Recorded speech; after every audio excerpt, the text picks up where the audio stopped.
Let me kind of give you a little introduction of what we're going to be trying to do today.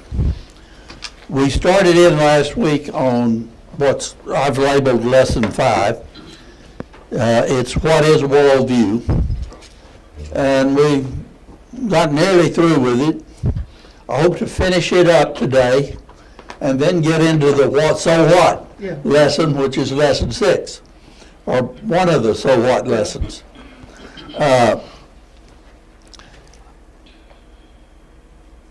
How would you describe a worldview, Pam?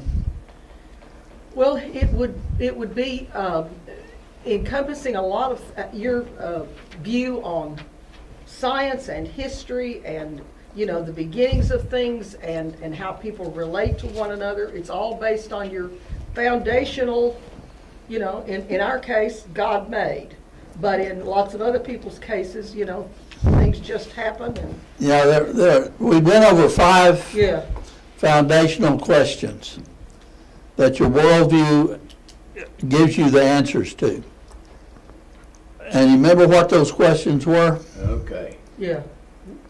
They're on the screen. They're on the screen, so read them off, because it's important. These 5 questions, they're not the only foundational questions, but these 5, in my opinion, are the most important, because as I have looked at things over the years and studied things and read people who have written about this, that how you answer these 5 questions determine your entire spiritual, moral life. And what are they? Who am I? Where did I come from? What is right and what is wrong? What is the purpose of life? What should I worship? Okay, those things. And then there's a Christian worldview. And we didn't talk about it last week. And we're going to not talk about it much, because I'm going to hope that it bubbles up. And we don't have to talk about it a lot. But I want to talk about some worldviews that we are going to encounter. And I want to just kind of get through these quickly this morning without much discussion, because the discussion is going to come in the next lesson and the lessons after that. The what if, or so what. All right, we talked about naturalism. And naturalism is based on the basic foundational belief that only the physical world is real. And life came into existence through random events. Humans are only physical animals. The goal of life is to continue to evolve. And it shows up a lot of ways. And this gender does not matter and is subject to interpretation. Now, that is one view. And that is just, those are exemplars of one worldview, and that's kind of the pure way you would encounter it. If you ever encountered somebody that had it purely, you usually don't. Usually, when you encounter an individual, their worldview is a mixture of all of these. And so part of what we're going to be looking at is what influence has crept into our worldview that affects the way we see things and how we go about living our lives. Now, those of us that are my age and down to, I don't know, when were you born, Sam? 72. Okay, Sam, you and Fanny are probably not in this group. You're in the group that follows us. But we were in a group that went through school, and we were all educated in a modernist mindset. Now, that's kind of a misleading name, because the modernist mindset started in the 1600s. It's all about the way you see science and rationalism, and that there is truth and there is an answer to most problems, if not all problems. Then about mid-60s on, a revolution took place in education. It had been brewing for a long time. The flow of these kinds of things starts in philosophy, and then over the next 20, 30 years, it creeps into how people are taught. And that is postmodernism. And the postmodernist viewpoint is very different than the modernist viewpoint. And Sam and Fanny are kind of in between. They got some of both of it. So they're trying to make up their minds. No, I don't. Not Sam, his mind is set. I'm an old soul. But anyway, the postmodernist viewpoint in its purity form is community is the most important aspect of life. Not anything else. Community determines everything. There is no absolute truth. Life came into existence through random events, but it really doesn't matter. Because we can't really know what life is or where it came from. Community create our identity. We are what our community says we are. And a lot of people have tried to take advantage of that in order to change people's identity, the way they see themselves, to agree with them. And they, sometimes it's enforced with just words and sometimes with violence. That you will be this way, and if you're not this way, you're going to pay a price. Truth is defined by communities and is constantly evolving. So if you go to read something,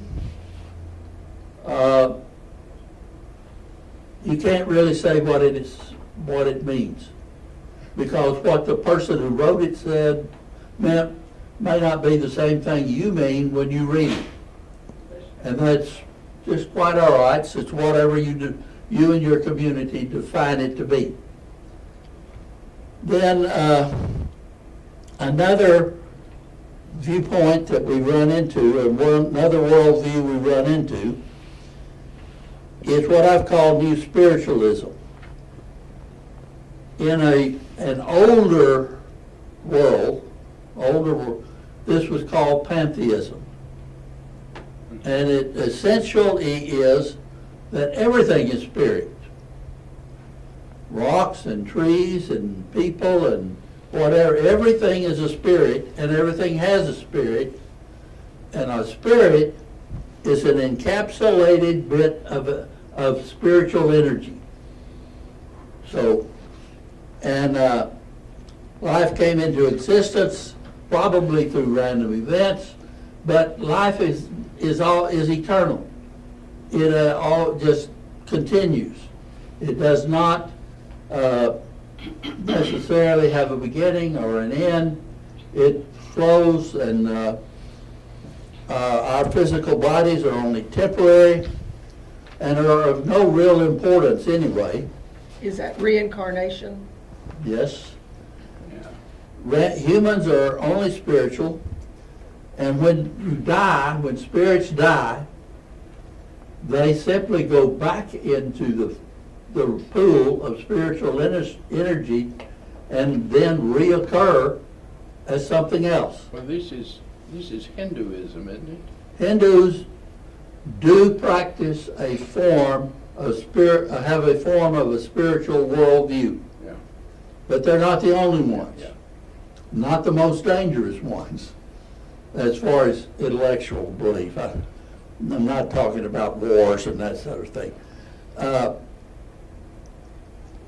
But if the new spiritualism that arose in this country in the late 60s, early 70s, Shirley MacLaine was a person who espoused a lot of it, and there were a lot of followers and of that, and it has had a much wider influence than you would think it was, because nobody says that's what they believe. But it shows up in what they do and how they explain themselves. The most popular one would be that live to follow your heart. Well, yes, and that's really right there. The person's to live to follow your heart, and the purpose of life, if you follow your heart, is that you're going to evolve into a higher form of spiritualism. And eventually, sometimes if you follow this the way the Buddhists do, you will eventually become exempt and reach a state of nirvana, enlightenment, in which you no longer are in this process of constantly changing and evolving. But almost no one makes that. So we're going to leave that where it is, and we're going to go into lesson 6, which we're closing out one unit, and we're going into the next unit, Unit 2, which has to do with answering that last question on the list: what should I worship? And we're going to look at that this morning. Now, I want you to keep in mind that a worldview, by the way, I've got a little homework for you. I've got one of these, so I'm not going to take this up, and we're not going to talk about it, but to answer the two most basic questions that I'm asked, or was all asked when I was teaching, is, yes, it will be on the final, but I'm not making up the final, and I'm not going to grade it.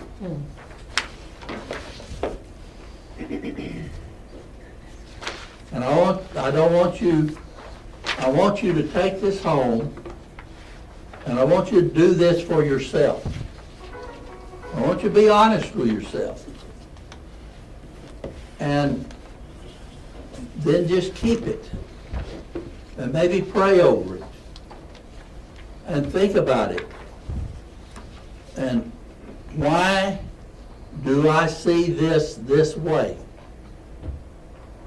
Okay. Now into lesson 6. What does it mean to worship something?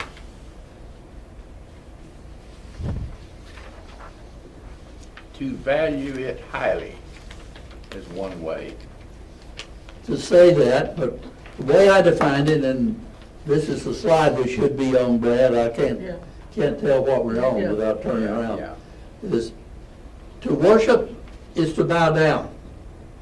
That's really the basic meaning of the word. What do we bow down to? That means humble yourself to. Yes. And we're a bunch of Texans. We don't bow down to anything, but we do. It's a fact of the human existence that we all worship something. Even people that say there is nothing higher than themselves, they worship something. Themselves. It's one of the reasons idolatry has been so prevalent throughout the world, is that when you can't find what the real God to worship, you have to invent something.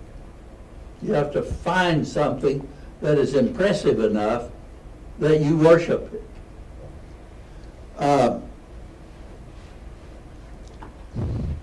Now,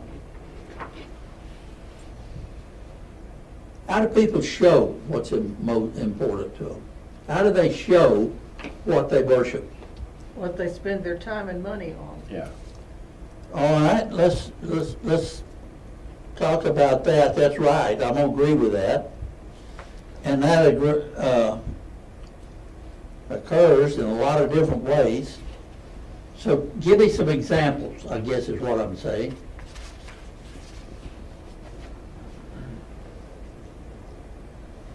Money.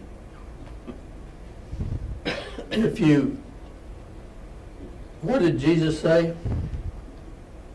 Where your heart is, Where your treasure is, your heart. well, yeah, Yeah. and you could say it the other way. Where Yeah. you put your treasure is where your heart's gonna be. Yeah. And it's just that fundamental. So as we look at what goes in the center of our map, and we're going to introduce a picture of a worldview map. And, you know, it's very simple looking picture because it doesn't have to be complicated because all of this is internal. All of this is mental. So it's not out where we can see it. Part of our task is to try to force it out where we can see it and talk about it and maybe refine our actions and our beliefs to bring them more closely with what the Bible says. But right now, we're talking about what we worship, and as we observe the world around us, what worshipful behavior do you see that's other than what you find in churches, synagogues, or temples? Power. Say again, Bob. Let me see Power. you. Worship power. Power. Why worship power? Because with it comes money and sense of importance and people doing what you want them to do and. Hang those up on the wall and Yeah. just hang on to them for a minute. And so we'll go, because I think those are going to come back. All right, what's another thing people might worship? Athletic behavior. Okay. Athleticism. Attention. I used to, when I drove to Meadowview on the way, and particularly toward the end, normally Judy went and picked my mother up. It was toward the end of her life. But on the days that I did that, I drove right by a place of worship that had nothing to do with a church, synagogue, or temple. Guess what it was called? Football stadium. No, Ball field. a golf course. Oh. Oh, yeah, okay. And there were all kinds of worshipers out there.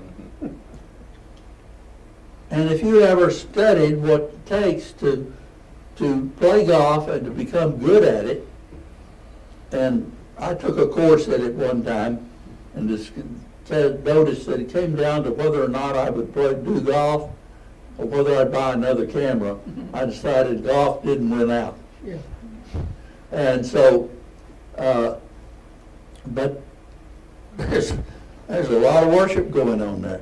I drive by a place, coming to church every Sunday here in Ennis.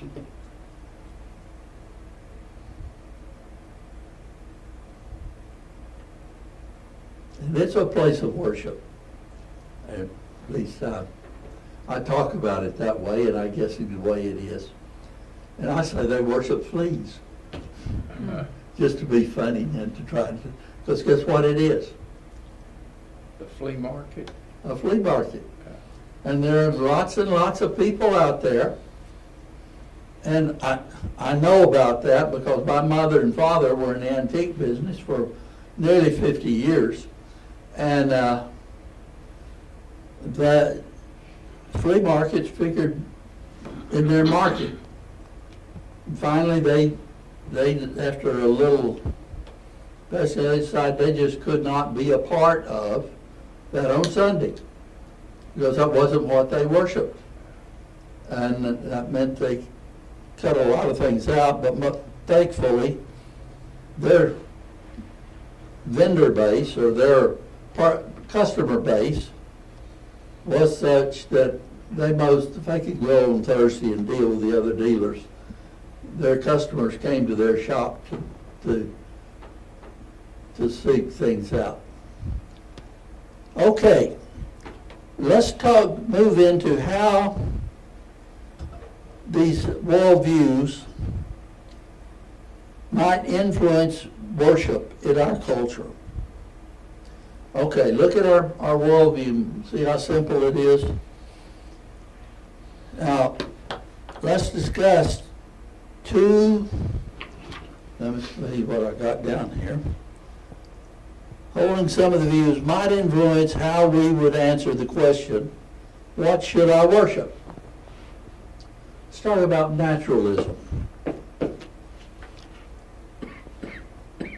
How would, if you say, and if you believe, and believe me, there are a lot of people that do, and there are a lot of people that don't say they do, whose behavior says they really do,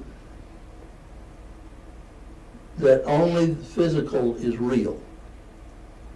What would you expect people to worship? What kinds of things would you see being important? How would naturalism show up in their worship activity? Self. Just worship self. Whatever feels good to me, I'm gonna do. Since I can't find something outside of myself, I'll worship myself. Now, do you see any evidence of that in the world? Commercials, just, how to look better and, losing.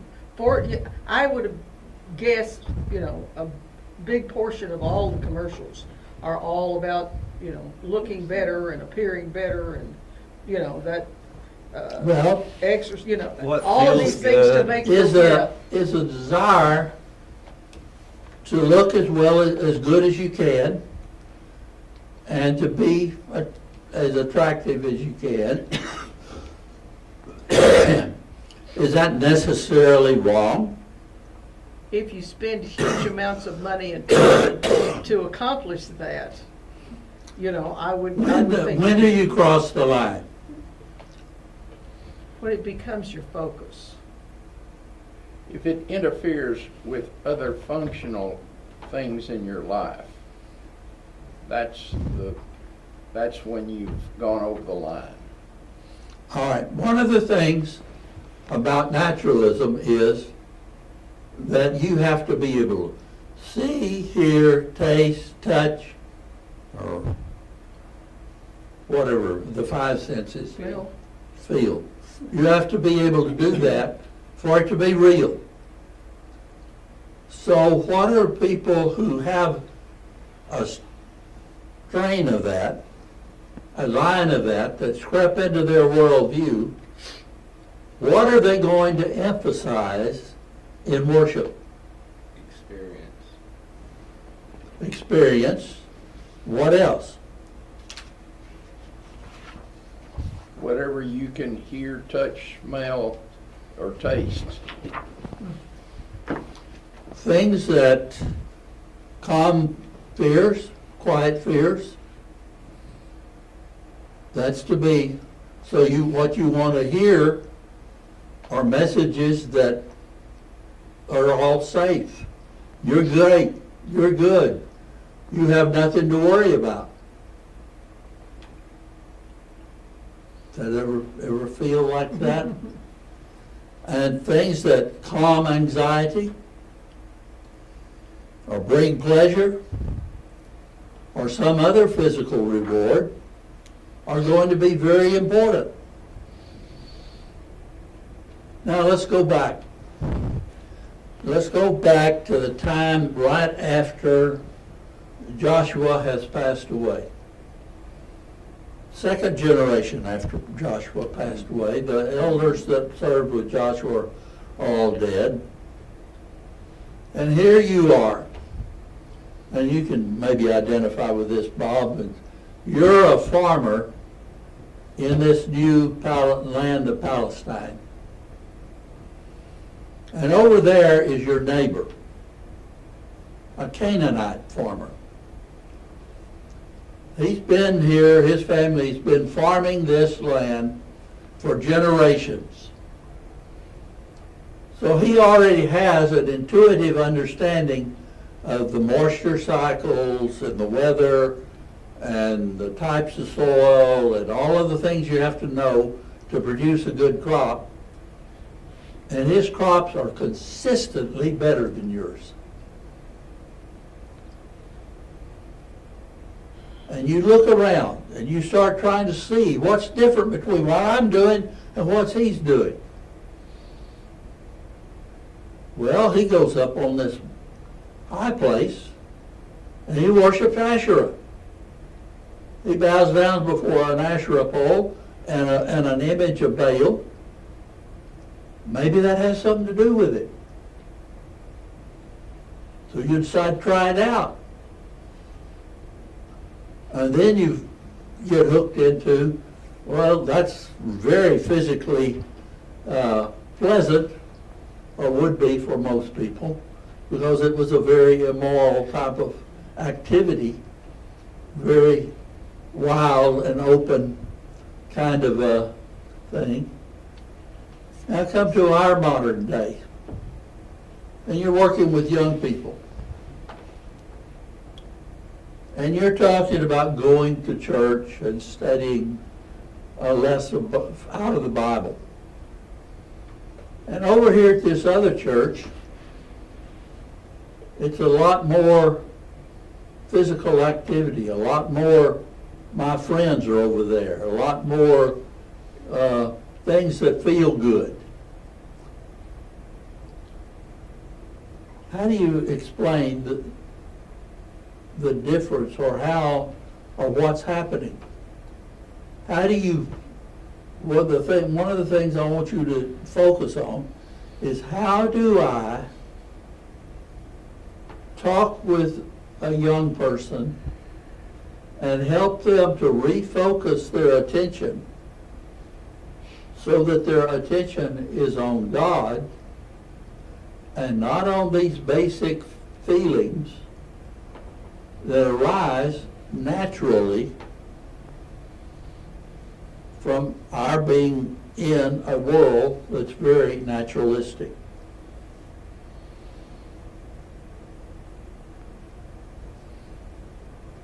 Let you think about that, and because you probably don't want to come out and talk about how you're going to do that, but I want you to think about that for a little bit. How would you do that? Now let's look at another aspect. If someone, and you can look back at or think back to what the beliefs of the postmodernist viewpoint were, how would those influence the kind of worship that someone would seek, that someone would want? I need the list of postmodern again to answer that. I would need to see the list. There we go. Oh. Community is the most important. Recently in the news was an a man who, with his Islamic belief, murdered his wife for a minor infraction and this, that, and the other. And people here in this country went, well, that's his culture, because their truth is defined by their Our community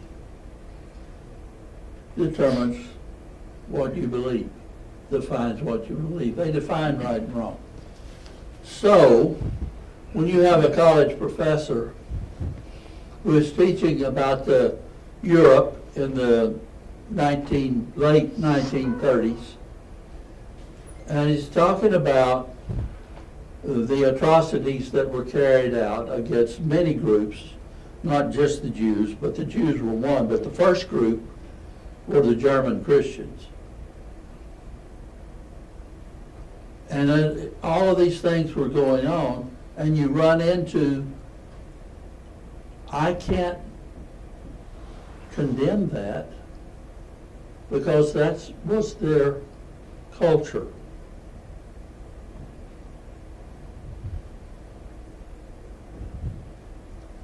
Wasn't it like the broad way and the narrow way, you know?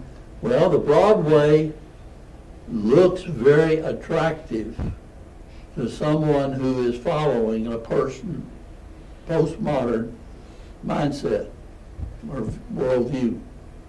Because the Broadway is where what? It's where all the fun happens. It's where all the fun happens, but more importantly, it's where our largest group of people Yeah. go. It's where everybody else is. And it's the, it helps define what I want. So,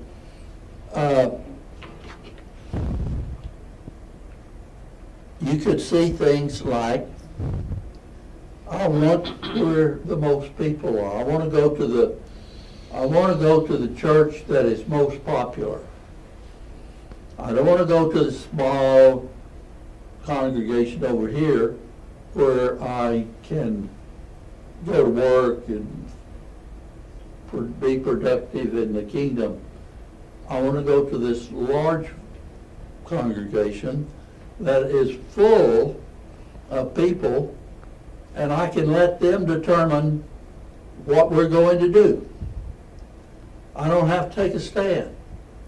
I can just go with the flow. Is it comfortable to go with the flow? Absolutely. It sure is. Nobody's going to oppose you. Nobody's going to jump you for going counter to the flow if you're going along with it. So, what about new spiritualism?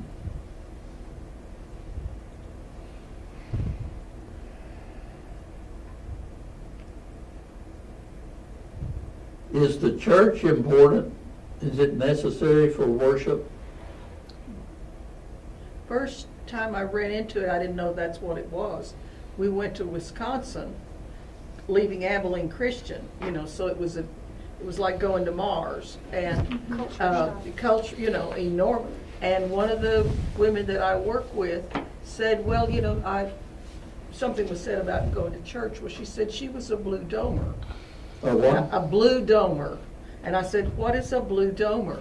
Well, she liked to go out in the woods and the sky and look at the sky, and that's where she did her worship, out in the beautiful things in the world. God didn't seem to have much of a thing to, certainly, being part of some silly little group over there, wasn't, she was and I think that's we're coming back to, that kind of idea. One of the areas that we run into this most is when other neighbors will say, I don't want to go to any church, but I'm very spiritual. Mhm. What does that mean? They don't want to be held accountable. Hardly.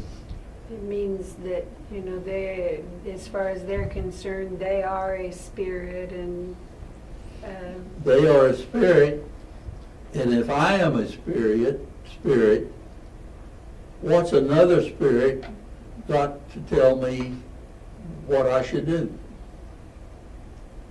Well, it leaves it open to go to, buying crystals and all of these kinds of, things that you can add to your spirituality by spending money on That may help you interesting things. experience or get closer to what you feel. Yeah, It's very strong on feelings.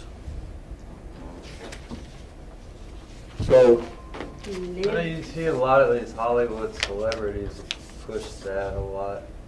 They're very spiritual, and as long as you're a good person and you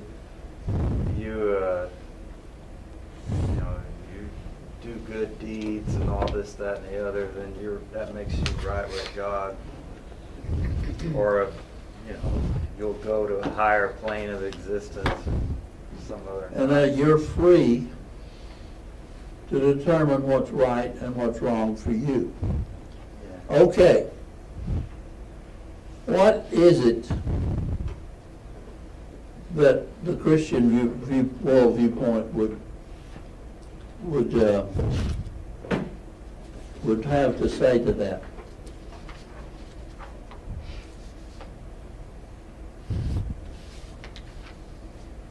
God is a spirit. God is real. He does not change what and how we worship. He doesn't just move things around. God is our source of truth. Always tells the truth. God is spirit, and He created all things, and He rules over His creation. You run into a lot of people who really have this viewpoint, and it gets expressed in a kind of a Lone Ranger type of Christianity. It's just me and God. I don't need anybody else. Well, I hate to tell you that, but that is not what the New Testament teaches. Because God went to a lot of trouble to create the church, to keep it going over the years, because He knew that we needed the church to help us keep to the Christian point of view. Let's go to the last slide there, Brad. Let's look at this verse, Romans 1:25. It's on the screen, but you can look it up for yourself as I don't well. have that. Huh? I don't have that. Don't have that? Well, you should have. Somebody read Romans 1:25. I told you I had two versions of this lesson in there. That's the way my grandfather was. He would There it is. always talk about God and all this, that, and the other, but I don't think he ever went to church. But notice what does Romans 1:25 say? They exchanged the truth about God for a lie and worshiped and served created things rather than the Creator, who is forever praised. Amen. What's the word exchange mean? Traded, abandoned one, left for the other. Left one viewpoint, one worldview, and adopted at least a strain from another. But none of you are going to go off and become pure naturalists or pure postmoderns or pure new spiritualists. But all of us are vulnerable to catching a particular strain or one idea, one little belief that creeps in, usually through some type of either something we're taught in school or more likely some form of entertainment that come along and tells us that this is the way it is. Now we're going to let that end our unit 2 of what we should worship. And we're going to start in next week on some of the other questions. We're going to go back to the first of that list of dealing with who am I and where did I come from. And to do that, we're going to have to answer some other questions like where did life come from? And what is life? And what makes the difference between something living and something that's not living? I want to introduce you to something and let you search as much of it as you want to. I want to introduce you to a person. Unfortunately, John is not as active as he once was. He's my age or a little older. And he's had some critical health issues that have bugged him all of his life. So where he used to be gone Is that 40 John or Clayton? 30, John Clayton, 30 or 40 weeks out of the year doing seminars on Does God Exist? He's no longer able to do that. But this book, I checked on Amazon, you could still get it. The latest edition I found in print was 2004. This is the 2001. There's no real difference between the 1990 that was not in a nice cover, but just a bunch of mimeograph pages that I have. The 2001 that this one is, and the 2004. He sponsors a website titled DoesGodExist.com. Now there's another website of somebody that's trying to pick up and carry on his work behind him, and I haven't had a chance to really check them out.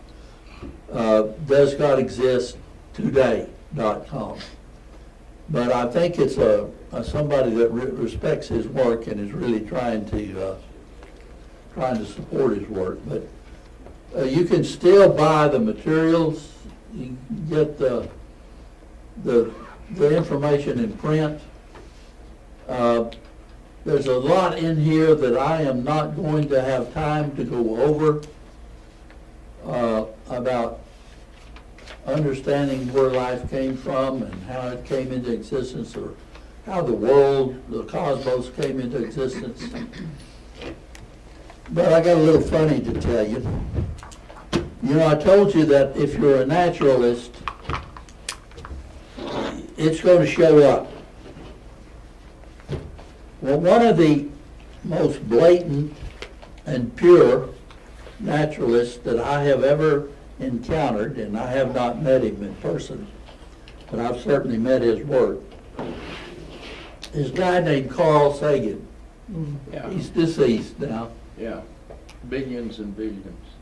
Yeah, he did that. Well, he was a moving force in the new science, the new biology, everything. You know, actually, I think his training is in physics and earth science, but he felt free to talk about all of it. In the manuscript, as he was preparing the document, the books for the new biology, about halfway through, he begins to capitalize cosmos. Up to that point, it had been, as grammatically it should have been in the sentence, it was a lowercase. After that, wherever it occurred, whether grammatically correct or not, he capitalized it. He worshipped it. That's what he worshipped. He worshipped the cosmos. And he held true to it without any wavering. He died of colon cancer. And he would not allow people to pray for him right up to the end, because he did not believe there was a God. I saw a cartoon right after he died, and, you know, God standing there going, surprise, you know. Okay, we'll start next week.